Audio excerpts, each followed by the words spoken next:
कार्तिक मास के शुक्ल पक्ष की प्रबोधिनी एकादशी का महात्म्य। श्री कृष्ण भगवान ने कहा, हे अर्जुन, मैं तुम्हें मुक्ति देने वाली कार्तिक मास के शुक्ल पक्ष की प्रबोधिनी एकादशी के संबंध में नारद और ब्रह्मा जी के बीच हुए वार्तालाप को सुनाता हूँ। एक बार नारद जी ने ब्रह्मा जी से पूछा, हे पिता, प्रबोधिनी एकादशी के व्रत का क्या फल होता है? आप कृपा करके मुझे ये सब विस्तार पूर्वक बताएं।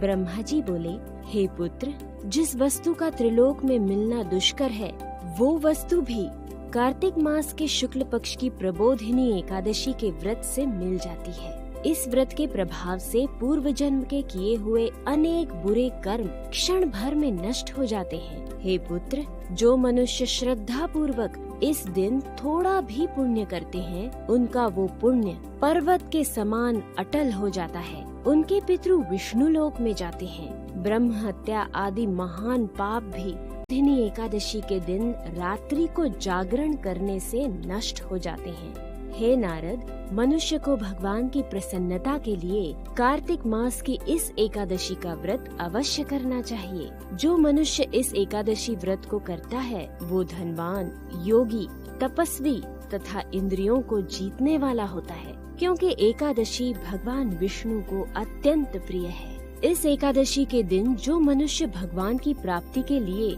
दान, तप, होम, यज्ञ आदि करते हैं, उन्हें अक्षय पुण्य मिलता है। इसलिए हे नारद, तुमको भी विधि पूर्वक विष्णु भगवान की पूजा करनी चाहिए।